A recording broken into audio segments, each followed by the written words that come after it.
Hello guys and gals, me Mutahar, and today is the day that I want to say that YouTube actually exposed themselves. Now you may be following the last couple days with like drama or whatever, and honestly I could care less about it. What I do care about is what just recently happened, and something that YouTube is completely responsible for and nobody really is talking about, but I want to talk about it because I've been covering this kind of stuff for the better part of almost 2 years. Now, if you don't know, yesterday a video was re-uploaded that was created by a user of the name of Gokanaru, who made this video, this expose video on H3H3 at the time. And this video got a lot of views, but it was removed for harassment and bullying. Now, at the same time, iDubbbz's content cops were removed, and I don't agree with any of this. I think criticism videos, provided, they're not outright attacking, at least the physical features of an individual or really going for some super low blows, as long as it's legitimate criticism, I think that it should stay on the platform. Now, of course, removing videos tends to lead to the Streisand effect. So now you get people who are just re-uploading this video consistently and constantly. If you actually re-upload this video yourself, you end up getting this visibility removed and ineligible monetization.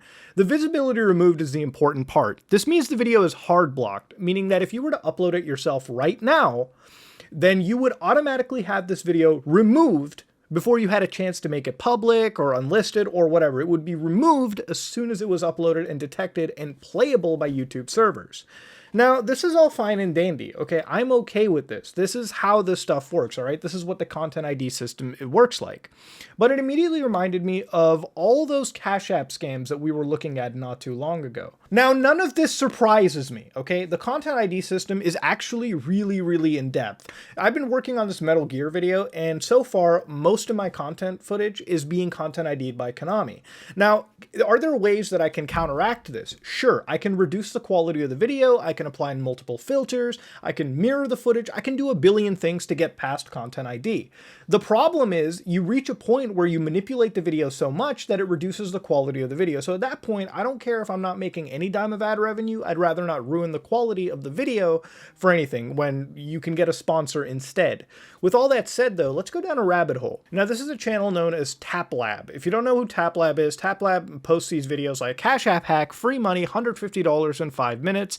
So you end up getting these titles where it seems a little bit clickbaity. He definitely seems like he's baiting you into something, but if you watch his videos for more than a minute, he definitely exposes his stuff as I do. The titles are a little bit of a iffy deal in my opinion, but he does a pretty good job talking about how this stuff is scam. He tells you when camera cuts exist. He tells you all about these BS videos. You remember these videos when we covered Cash App scams, all of this nonsense? It just grows. It basically revolves around channels that end up getting hijacked, and then these channels are used to promote nonsense like this. And this is where I'm talking about YouTube exposing themselves. When you look away from all this pointless drama that's only important because of COVID-19, and it's going to be over in like 2-3 weeks anyways, 2 weeks at the most, this stuff consistently stays, and YouTube had the option to help fight against it using their Content ID system. If they are able to immediately detect a video based on frame capturing, audio capture, checking a length of 10-15 seconds of a video, then they were able to analyze these videos and hopefully combat against them. And this is where you start to run into sort of like a hazy session with these videos, and I'll get into that. Now, let's start off with this video. Here's one posted on February 4th, 2020 under the channel Shelly or whatever, right? Now, this channel has about 6,900 subscribers. If I go to the channel real quick, I won't be surprised to know that the channel was at one point uploading normal content that they liked, and then they were just turned into this bullshit scam artist fest. So if you watch some of the videos, you can see that right here, they're showing you Cash App scam. Cool, right? Here's another video from a different channel, but if you can look at it, dude, it literally is the same video. Like, without a doubt, sure, it was recorded differently, whatever you want to call it, but it is without a doubt almost the same video. You got the same keyboard, you got everything the same. The framing is a little off, but it is the exact same fucking creator. So then you move into like situations where you see all these pages uploaded, right? And you can see even at points, there are thumbnails that are the exact same. So those were OnlyFans hacks. This is the new wave of hacks that's occurring. And here I'm going to show you a set of videos. Now these are 2 separate videos on 2 different channels the same channel, but these are 2 separate videos, right?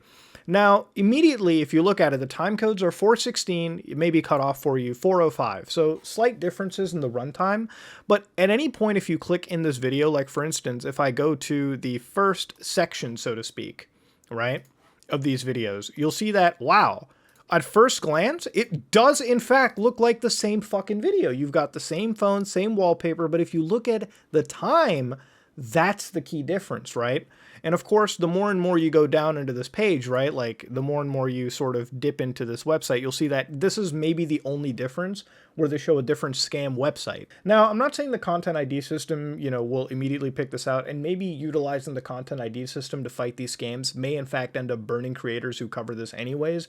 Maybe my videos will get hit, maybe TapLab's videos will get hit, but it shows you that YouTube's Content ID system, even if it's thorough in getting rid of videos right now, like at some point they should be able and willing to check for like key like photos and like items over here or general nonsense in this video, at least throughout its upload, to figure out. I mean, when you look at things like adult videos on YouTube, some of them are definitely cataloged. YouTube has a catalog of adult videos that'll like look through and say, okay, sure, yeah, these are definitely going to be off the platform. But it's not outrageous to believe that YouTube has at least an image recognition system to figure out when it spots penises or vaginas in the middle of a video, and it says, okay, we've detected this, maybe get rid of it. And the only exceptions are when you upload a video based on education or whatnot. That really is what it is. You can find people learning how to draw nude art on the internet, and that's okay. That's just for educational purposes. What you shouldn't be able to find is hard raw porn. And that's something that YouTube's Content ID and bots work heavily against. So why don't they actively work against scams like this? I mean, let's go down even further. I'm going to show you 4 sets of videos, right? 4 sets of videos. And we're going to play a game of Where's Fucking Waldo with these. So here are 4 sets of videos, right? Bam, bam, bam, bam. Now you might be wondering, whoa, Mudo, what's going on here? Now these are 3 separate channels, right? Okay, well let's look at what's going on. If you can see very closely, yeah, it looks like the same exact video, but it isn't. If you look at the time on the phone, 9:47, 11:42, 4:17, and then 5:43, you can actually see that they are recording multiple videos a day.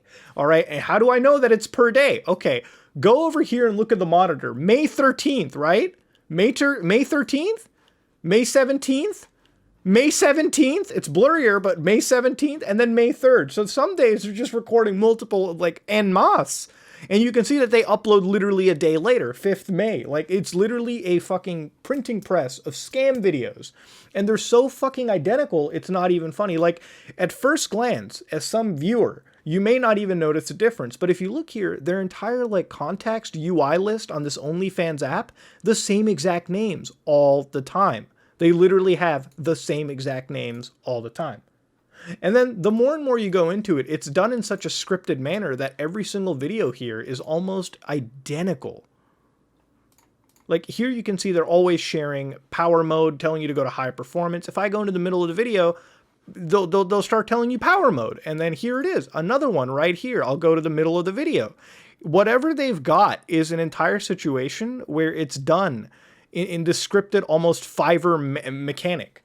So they're basically printing these videos out and sending it out. How the Content ID system isn't able to pick apart at least a logo, for instance, like if they're selling this logo OnlyFans++ like they show in the beginning, right here, they should be able to identify that logo and say, okay, anytime we see this scam logo, because it is a scam application. Now, granted, I have not downloaded OnlyFans++, so I don't know if this app works or if it doesn't, but I would not trust an application that basically takes an actual application right now that you build an account for, and then pass your account through some third-party application that was designed for nefarious purpose anyways. Because even if this might be real, you're still giving up your data to somebody that may do something nefarious with it. This isn't okay, and you shouldn't be doing this, and videos like this shouldn't be on the platform. See, long story short, the Content ID system could absolutely work against something like this, but YouTube has selectively employed it, and they've exposed themselves by showing that the system works. They can definitely target specific pieces of content, but when they're not targeting scam videos like this, then for almost the better part of 2 years, I'm covering it, multiple other people are covering it, and even with that said, even if I don't fall for it and you don't fall for it, there are people that still fall for it. They make these videos, they fuck with the metadata so hard that people end up getting scammed because of it. And that's just ultimately what I wanted to bring into, all right? YouTube, pretty much in my opinion, has exposed themselves. They've exposed themselves by allowing this to happen, and I believe the Content ID system can be used against this. Maybe if YouTube came out and was a little bit more transparent and talked about it, then, you know, this whole notion can be quelled or whatever. But I think YouTube has some obligation to work against shit like this on their website. I mean, here's a channel that's using the Linus Tech Tips logo, calling themselves Kevin Tech Tips. I mean, they literally only had these 3 videos on their account, and somehow they get 65,000 views. So maybe they're botting it, or maybe people are falling for it and then ending up getting their shit compromised. And you go to the About section, it's just Russian with the location in the United States. I mean, there's so many red flags to all of these things that YouTube has systems that they can use against it. Whether they're choosing not to is a whole different story. Ladies and gentlemen, if you like what you saw, please like, comment, and subscribe. Dislike it if you dislike it. I'm going back to play MGS4.